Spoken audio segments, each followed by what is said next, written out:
Boa noite, queridos, a paz. Para quem não me conhece, meu nome é Sueli, eu sou esposa do Vitor, mãe do Pedro e do Mateus, meus gêmeos, e do meu mais velho, João Vitor. E é muito bom estar aqui novamente falando com vocês, partilhando daquilo que Deus tem falado ao meu coração, e eu tenho dividido aqui com a minha família, com o meu grupo familiar de amigos e irmãos. E nessa noite eu queria partilhar um pouquinho com vocês também. Vou estar aqui focando um pouquinho do lado, porque eu estou lendo aqui no notebook, tá bom? Então, nesta noite eu queria falar um pouquinho a respeito da nossa vida cristã, da nossa caminhada cristã, alguns conselhos práticos que nós precisamos ter para alcançar a vida eterna com o Senhor. Então, Paulo, ele sempre teve essa preocupação em ensinar, em exortar, em instruir as pessoas neste caminho. E nós vamos ver um pouquinho isso nesta noite. Então, se você puder acompanhar em Filipenses, o capítulo 4. Eu vou decorrer com vocês os versículos e a gente vai conversando não, né? Porque vocês estão me ouvindo, mas a gente pode interagir aí, você pode colocar sua mensagem aí nas conversas, você pode falar o que você concorda, o que você discorda, e depois a gente pode conversar também, tá bom? Então, Filipenses 4... É bom saber que Paulo estava na prisão quando ele escreveu, né, para Filipos, para os irmãos ali, né, de Filipenses. Paulo estava preso. E o versículo 1 ele começa: portanto, meus irmãos, a quem eu amo, a quem eu tenho saudades, vocês que são a minha alegria e a minha coroa, permaneçam firmes no Senhor, ó amados. Então, esse versículo, Paulo, ele fala assim que a alegria dele, a coroa, ou seja, a maior riqueza que ele tem vivendo naquele momento, né, na prisão, a maior riqueza, a maior alegria eram os irmãos. Lindo, né? Você sentia assim, este amor, esse carinho, esse zelo por alguém. Já pensou você ouvir isso de alguém? Olha, irmão, eu te amo tanto, você é a minha alegria. Paulo estava na prisão e ele fala assim: você é a minha alegria, você é a minha coroa, meu irmão. Então, nós vemos aqui essa prática do amor de Paulo pelos filipenses, né? E isso é muito lindo, isso é muito gostoso de ouvir e falar a respeito da comunhão. E falar a respeito do relacionamento, né? E aí no 2 fala assim: eu rogo a Evódia e também a Sintique que vivam em harmonia no Senhor. E aí, aqui são duas mulheres, Evódia e Sintique. Então fica aí a dica, tá? Se alguém tiver grávida e quiser aí colocar os nomes diferentes. Então, assim, eu pesquisei um pouco e aqui eram duas irmãs, que nós vamos ver depois nos outros versículos, que ajudaram Paulo na missão, que ajudaram a igreja de Filipos a crescer, duas irmãs de peso, duas irmãs importantes na obra de Deus e que estavam em conflitos, e que estavam em discórdias, e que estavam com o relacionamento rompido, né? E Paulo escreve, pede ali: eu rogo, eu peço encarecidamente. Algumas versões falam assim: eu suplico que vocês vivam em harmonia no Senhor, que vocês se reconciliem. E aí, irmãos, aqui é uma exortação também para nós, né? Então, assim, ouça não Paulo, mas Jesus falando ao meu coração, ao seu coração. Se existe aí, de repente, na igreja, no seu grupo, na sua casa, na sua família, se tem alguma Evódia, alguma Sintique, ou se você está sendo, né, como uma dessas mulheres Escute o Espírito Santo falando. Eu peço encarecidamente que vocês vivam em harmonia, que vocês vivam em comunhão. Jesus, ele trouxe para nós o ministério da reconciliação. E acredito assim que uma das coisas que o Pai se entristece muito é quando ele vê dois filhos em desarmonia, dois filhos fora da comunhão, fora do propósito. Se um pai terreno tem essa dificuldade, tem essa tristeza, tem esse sentimento, imagine você, né, que é mãe, que é pai, se você tem dois filhos brigados, dois filhos que não concordam em andar juntos, dois filhos que estão magoados. Isso é muito triste. Da mesma forma, o nosso Deus, o nosso Pai Celestial, ele também se entristece quando dois ou mais não andam em acordo. Quando a igreja está fora do ministério da reconciliação. 2 Coríntios 5, Paulo também fala sobre isso, né? Que Jesus nos reconciliou com Deus. Ele nos trouxe o ministério da reconciliação. Então, nós precisamos nos reconciliar uns com os outros. Nós precisamos mostrar ao mundo o amor e a unidade que Jesus trouxe para nós. E muitas vezes, querido, eu penso que quando nós rompemos com o irmão, quando eu fico magoado, quando eu quebro esse laço de amizade, quando eu estou ofendido com o irmão, muitas vezes é porque eu quero que o irmão seja como eu quero que o irmão pense como eu penso, eu quero que ele faça aquilo que eu faça. Talvez tenha sido essa, né, talvez tenha sido esse o problema de Evódia, de Sintique, talvez tenha sido essa a discordância, e não tem problema eu discordar do irmão, nós somos diferentes, né, mas nós precisamos caminhar juntos.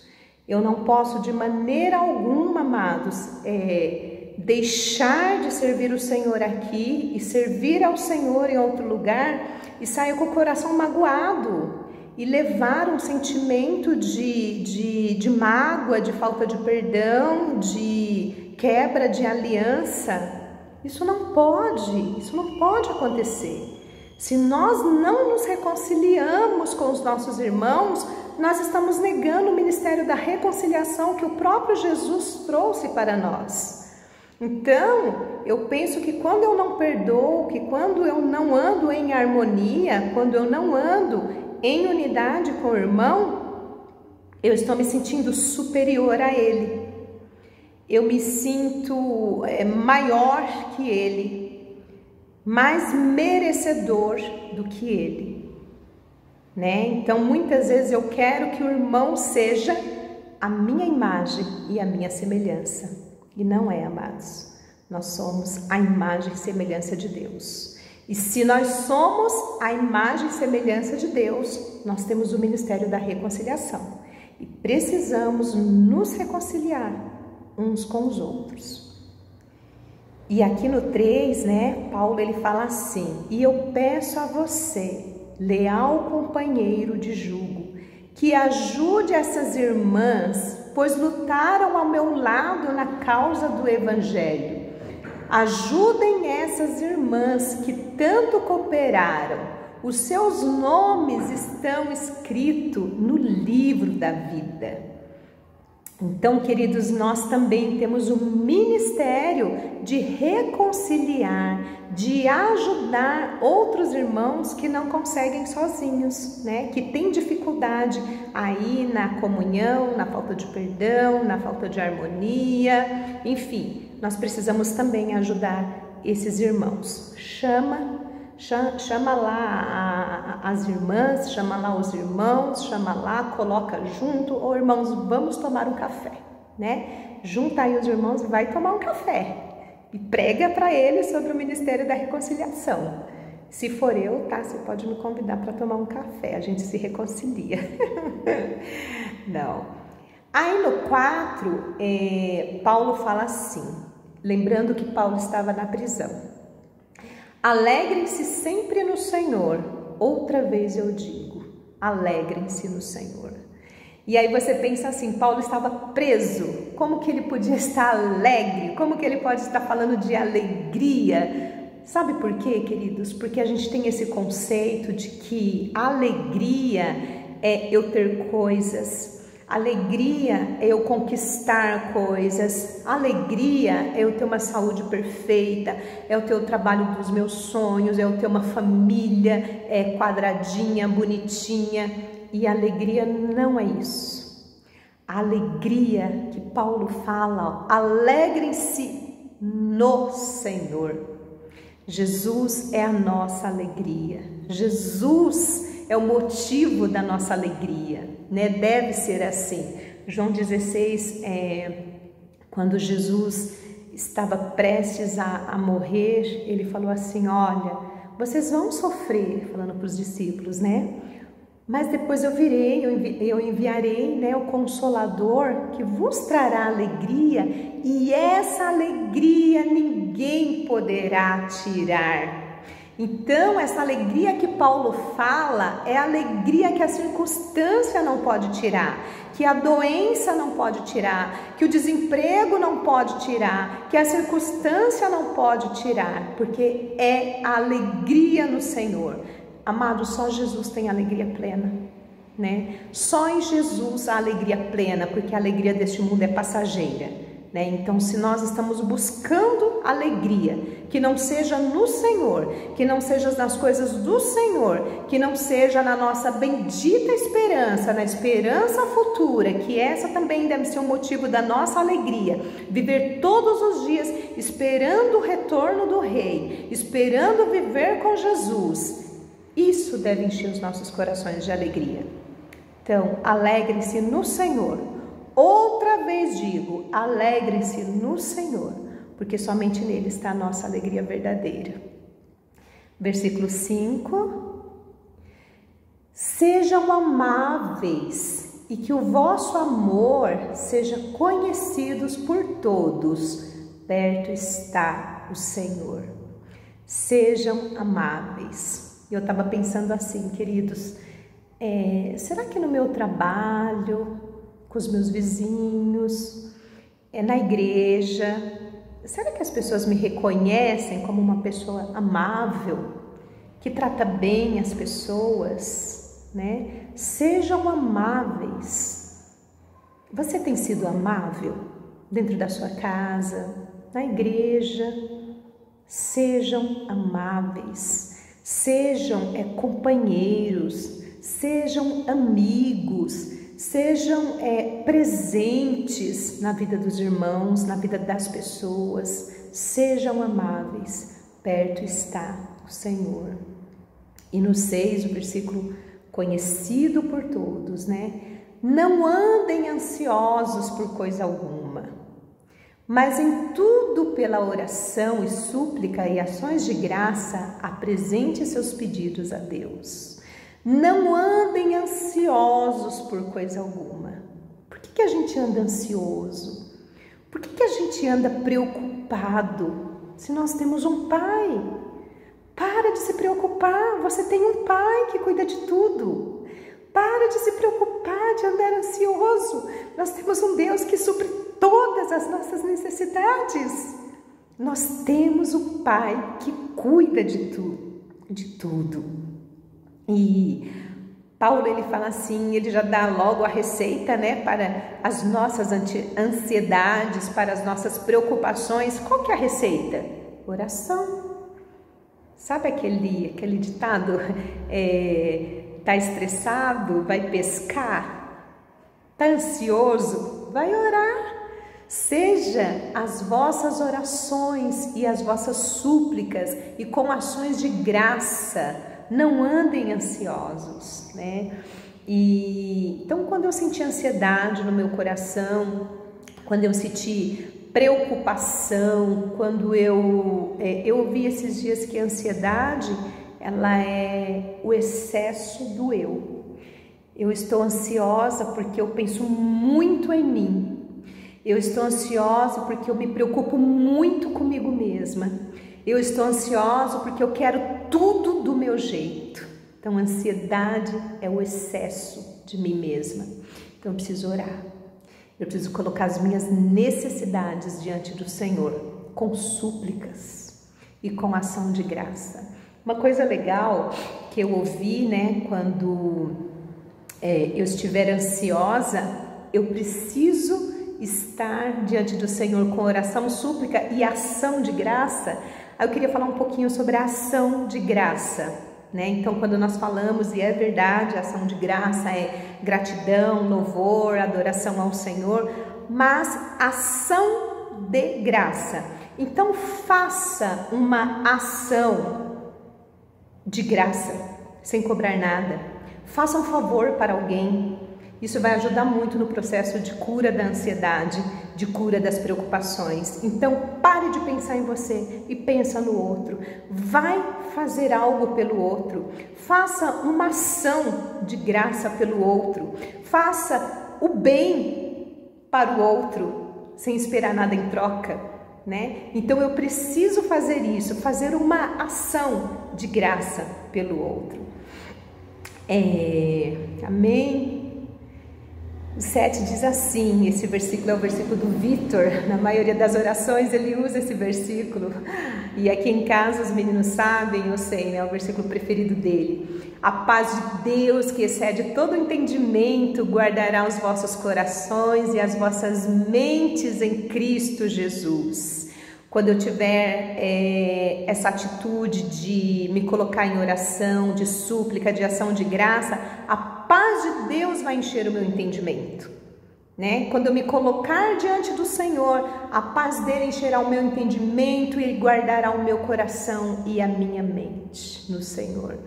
Mateus 22, e lá no Velho Testamento a gente ouve também, Jesus ele fala lá em Mateus 22, né? Ouve, ó Israel, ame o Senhor teu Deus com toda a tua alma, com todo o teu entendimento, com toda a tua força e com todo o teu coração, né? Então essa paz de Deus, ela vem quando nós amamos o Senhor verdadeiramente. Essa paz de Deus que excede todo entendimento, ela guardará o nosso coração que é enganoso.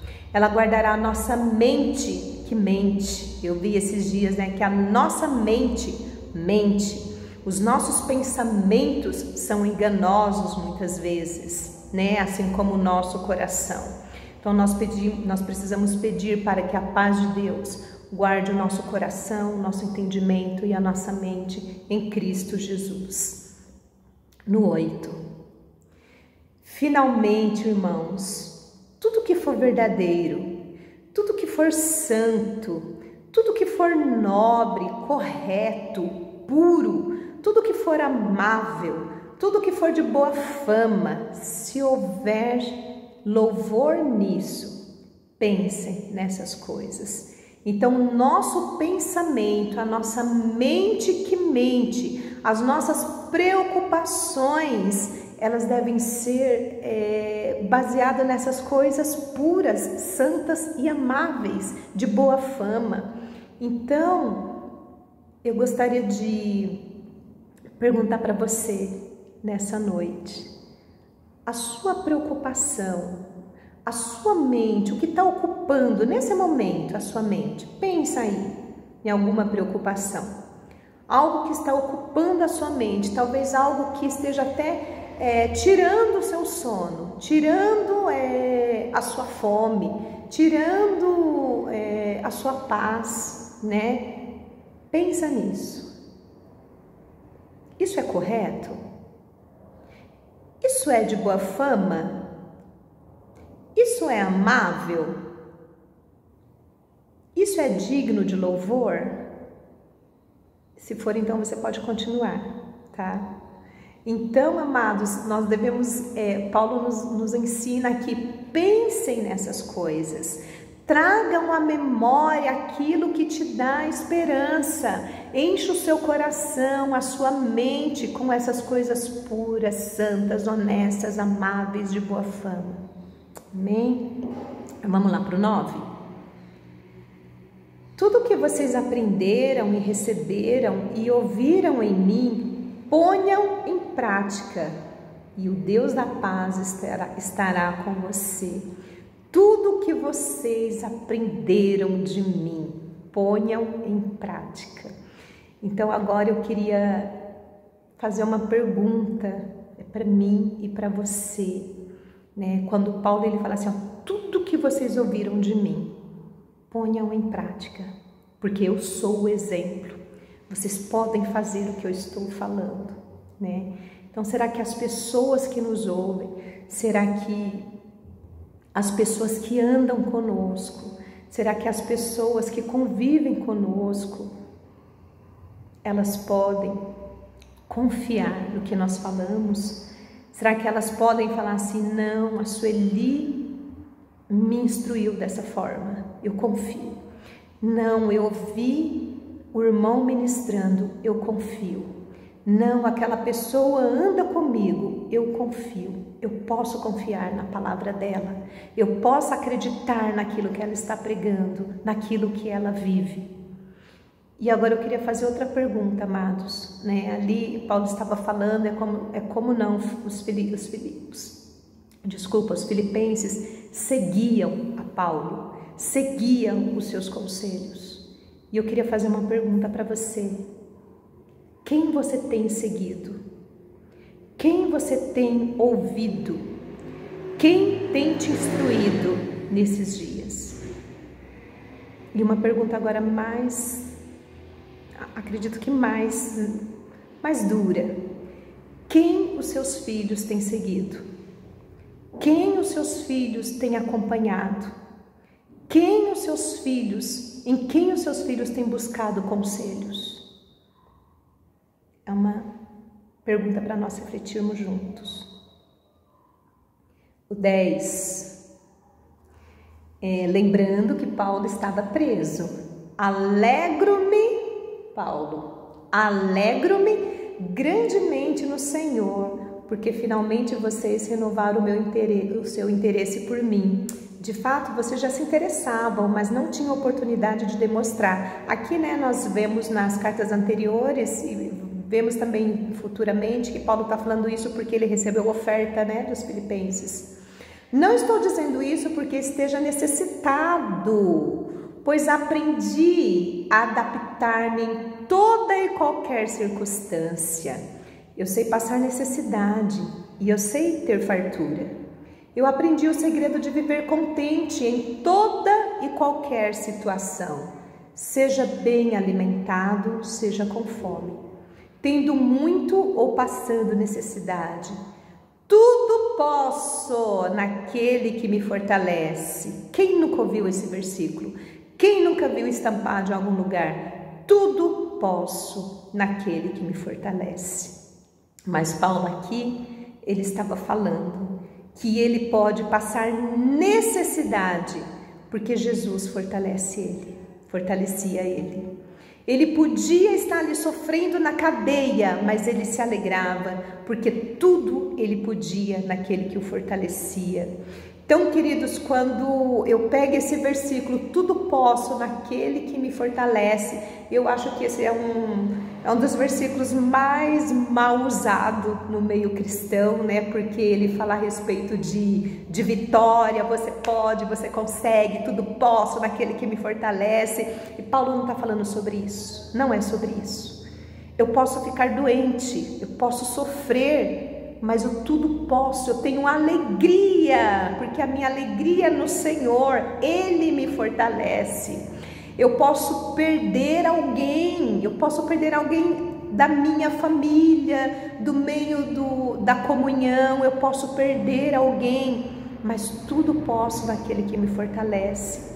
Eu posso ficar desempregada, posso, porque Ele me fortalece, né? Então, e aí eu lembro de Davi falando, o Senhor é meu pastor, de nada eu tenho falta, eu não sinto falta de nada, porque Ele é o meu pastor, lembra? Ele é o meu pai, por que eu vou ter preocupação, por que eu vou chorar, por que eu vou sofrer? Ele cuida de mim, tudo posso naquele que me fortalece. Ele é o meu pastor, eu não sinto falta de nada. E aí agora eu me lembro também de Abacuque falando, ainda que a figueira não floresça, ainda que não haja mantimento nos campos, né? Ainda que tudo isso aconteça, eu me alegrarei no Senhor. Eu me alegrarei no Deus da minha salvação, porque a minha alegria não está neste mundo. Ele tem cuidado de mim. Ele tem cuidado de você, você tudo pode porque Ele te fortalece. Não vai te faltar nada porque Ele é o teu pastor, né? Então nós precisamos ter essa consciência, essa revelação, né? De que eu tudo posso. Mesmo na dificuldade, eu posso passar sim por dificuldade, por necessidade, por doença, por aflições. Eu tudo posso porque Ele me fortalece. Ele é meu pastor, de nada eu tenho falta. Ainda que a figueira não floresça, eu me alegrarei no Senhor. Amém? E era isso, queridos, que eu queria partilhar um pouquinho com vocês, né? Que a nossa alegria esteja no Senhor. Que nós possamos, como Paulo também fala em Colossenses 3, buscar as coisas do alto. Pensar nas coisas do alto. Porque a alegria deste mundo é passageira, mas a alegria com o Senhor, ela é eterna. E essa alegria no Senhor, ninguém pode tirar. Amém? Que Deus abençoe você, que Deus abençoe a sua casa e a sua família, em nome de Jesus. Até mais.